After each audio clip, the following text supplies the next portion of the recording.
সম্প্রতি ভারতের প্রতিরক্ষামন্ত্রী রাজনাথ সিং দেশটির সামরিক বাহিনীর শীর্ষস্থানীয় কমান্ডারদের বাংলাদেশে চলমান পরিস্থিতির দিকে নজর রাখতে বলেছেন। ভারতের প্রতিরক্ষামন্ত্রীর এই বক্তব্যের পর এ নিয়ে বাংলাদেশেও এক ধরনের প্রতিক্রিয়া দেখা যাচ্ছে। ভারতের সংবাদমাধ্যমের খবরে বলা হচ্ছে, ওই বক্তব্যে বাংলাদেশের পরিস্থিতি পর্যবেক্ষণের পাশাপাশি রাজনাথ সিং সশস্ত্র বাহিনীকে ভবিষ্যৎ যুদ্ধ মোকাবিলার জন্য তৈরি থাকতে বলেছেন। এদিকে প্রতিবেশী দেশটির গুরুত্বপূর্ণ একজন মন্ত্রীর এমন বক্তব্যকে স্বাভাবিকভাবে নিচ্ছেন না বাংলাদেশের কূটনীতিক ও নিরাপত্তা বিশ্লেষকরা।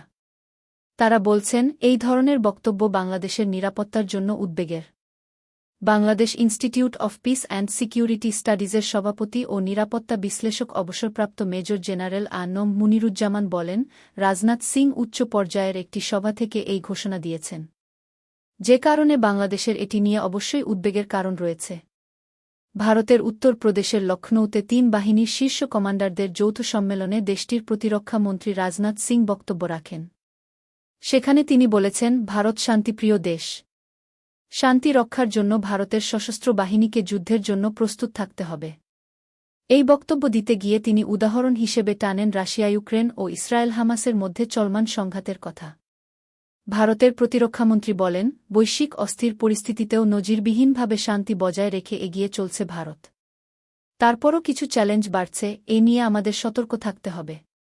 ভারতের টেলিগ্রাফ পত্রিকার খবর জানাচ্ছে, রাজনাথ সিং বলেছেন, আমাদের বর্তমান অবস্থার উপর গুরুত্ব দিতে হবে, আমাদের চারপাশে কী ঘটছে তার উপর নজর দিতে হবে এবং ভবিষ্যৎ চিন্তা করেই তা করতে হবে।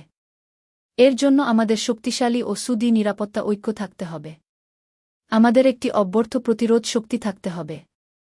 টাইমস অব ইন্ডিয়া লিখেছে, প্রতিবেশী দেশগুলোর পাশাপাশি উত্তর পূর্ব সীমান্ত পরিস্থিতির উপরও নজর রাখতে বলেছেন।